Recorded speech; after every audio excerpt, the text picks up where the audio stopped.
Okay, guys, I'm back. Kind of got my shit pulled together here briefly. I just was kind of making some notes there while I was gone. Me and my notes. So I think at one point there I rewatched a little bit of the video, and I think I said Toronto General Hospital at one point. Toronto Western Hospital. I'm giving like the names of two different hospitals. Anyway, it was Toronto Western Hospital was where I was, or where I was sent to. I just also want to reiterate that the vertigo is not related to the tumor at all. Where the tumor is located, as I said, he's right here. Apparently that won't cause you to have vertigo. I guess it just depends on where your tumor is located. But they said that it is very, very unlikely to be the cause of the vertigo. So yeah, just to make that clear. So the next step in all of this was telling my family and friends, which was, as you can imagine, god awful. So my kids, I had to, my eldest son, as I said before, Braden, he's 30 and he was 28 at the time and lives in Edmonton, Alberta. So, he's 3,000 miles away, halfway across the country. So I sent him a text message, which was really stupid. Poor child's in the middle of his workday, and they are 2 hours behind us. So right now it is 26 minutes after 6 in Alberta, and it's 26 minutes after 8 here in Ontario. So I sent him a text message, and I said, can you call me as soon as you get home from work? And he texted me back, and he said, yeah, sure, Ma, what's up? And I said, just nothing. I just need you to text me as soon as you can. And he called me because I think, just the sort of feel of the text message was like, all right, something's wrong. And he called me and he's like, Mom, what's going on? You okay? And I think he said to me later that he thought it was, maybe something to do with one of his grandparents or heaven forbid his dad. But he knew something was definitely, wrong. And of course, as soon as I heard his voice, I burst into tears and I said, Mommy has a brain tumor. Yep. And he was like, oh, okay. And poor kid. I mean, poor child was at work, for heaven's sakes. And again, the same, he's surrounded by all the guy construction workers that he works with. So we talked for a minute and then, I had to let him go. I mean, the child's at work, right?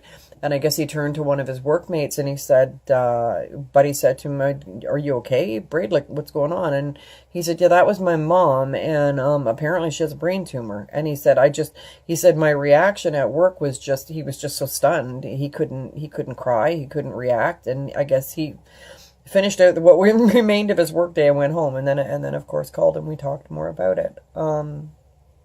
My son Tyson, my youngest son, who's going to be 27 in October, he's the one with the big sensitive heart. He didn't take it well. I mean, obviously nobody took it well. Here we go again. And then my daughter, I did a really unfair thing, I think, to my daughter because, as you guys know, I'm not a grandmother yet, and I keep saying that number one on my bucket list is owning a horse again, and that's actually wrong. It's number one on my bucket list is becoming a nana. I really need to be a nana. And I remember saying to Fonts at the time that I need not only to live long enough to see a grandchild born, I need to see that grandchild born, and then I need a good 10 years, past that. Because I don't want to be just a face in a picture frame. Oh, that was your Nana, and, she passed away when you were 2, and, unfortunately you don't remember her. No. I don't want that. And so when I called my daughter to tell her, and of course she was hysterical, and I'm just sobbing, and I said to her, she wasn't yet engaged at that point, but they're engaged now, but they were living together at that point, and, I said to her, B, you need to throw away your pills. Mommy needs you to throw away your pills. Like, right now, today, throw them in the fucking garbage and do not take another one. I need you to get pregnant now, right now. I don't care if it's a good time. I don't care if it's a bad time. I don't care. You need to, I need a grandbaby and I need you to start producing like right now. Because my time here may be limited and I need that to happen. Calling my parents was very difficult. They're both in their 80s. And neither one of them in good health, and I'm their youngest daughter, and yeah, so I had to call them. I'm their youngest child. I'm the baby, and I had to call them and tell them that their baby girl has a brain tumor. So that was pretty tough. Um, yeah, it was rough. It was rough, but there's some back. Oh, I should say this as well. My friend Michelle, that I was doing the modified duties with, and that we had become such close friends, and she knew, that I was going for this appointment, and she knew that I was, quite concerned. I mean, obviously, they called me back, and they're, oh, you got to get here ASAP. You got to see the doctor as soon as possible.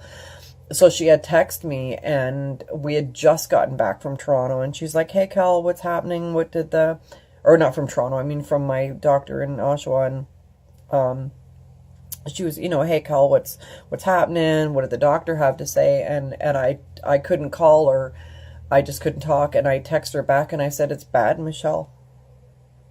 It's really bad. And I will give you a call later on, but I need to call my family. And I remember she texted me back and she said, oh my God, Kelly. She didn't know what to say. I mean, what do you say,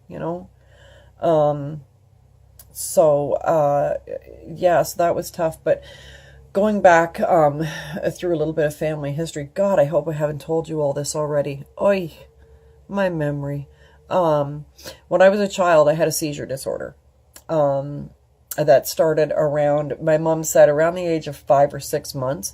When I try to ask her about it now, I think she has trouble remembering now about it, in detail. But from what I'm given to understand from the stories that were told to me when I was, younger, not 52, but a younger adult, or, in my teens or whatever, was that the first time it happened, my sister Lori, who is the next one older than me, and then the oldest one is Cindy, Lori was apparently holding me on her lap or playing with me on the floor or something.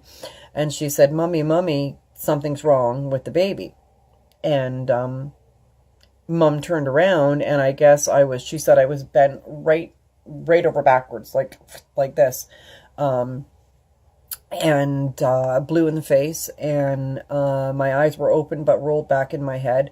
And she always said whenever I seized, I had a vein, the Julia Roberts vein, that one, yeah. I had a vein that would stick out in my forehead, and I guess it was, full on, flat out grand mal seizure.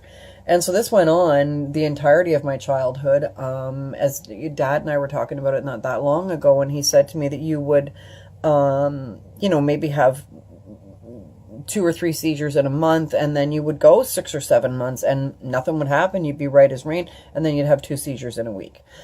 It was random. There seemed to be no triggers.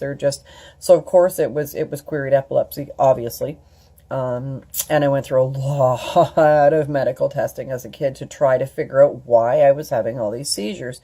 And they never did manage to stick a label on it.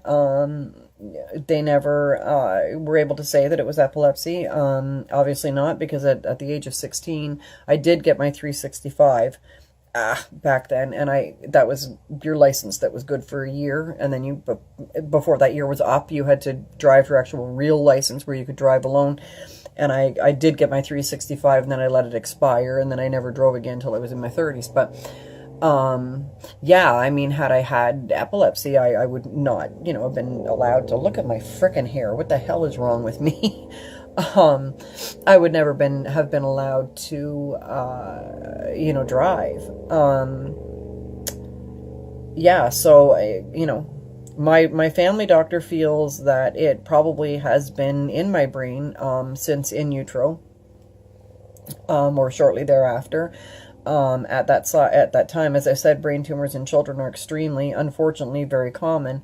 At that age, it would have been like, the size of a eraser on the end of a pencil. And again, me being going on for 53 in October, there wasn't the technology. I mean, I had, oh God, I had so many EEGs, and I had lumbar punctures, spinal taps. I had, oh gosh, I had all kinds of stuff done, and they just never could really find an absolute concrete reason why it was happening. So anyhow, he feels that it may have been in my head my whole life. So one of the first things that he said to me the day that he told me the diagnosis was that the accident was a blessing in disguise.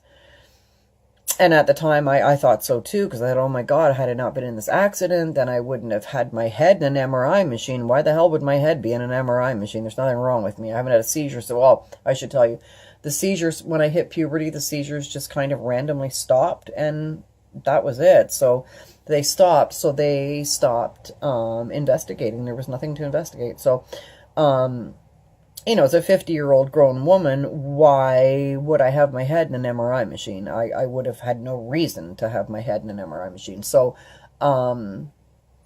yeah, so it really, I initially thought that as well, that it was a blessing in disguise. And you know what? Really, it's not, because he's still sitting there. He's still there. I mean, we're almost 2 years post-diagnosis. And as the neurosurgeon says no, that it's something new, that it's not been there since I was born. My family doctor says he can say that all he likes, that he feels that it's been there all my life, and that's why I had this the seizure disorder as a child. So I don't know who's right. All I know is the little bugger still sitting there, and behaving himself. So just give me a half a sec here to organize myself, and I'm going to read another little post here. And this is to do with my brain tumor peeps. So, uno momento.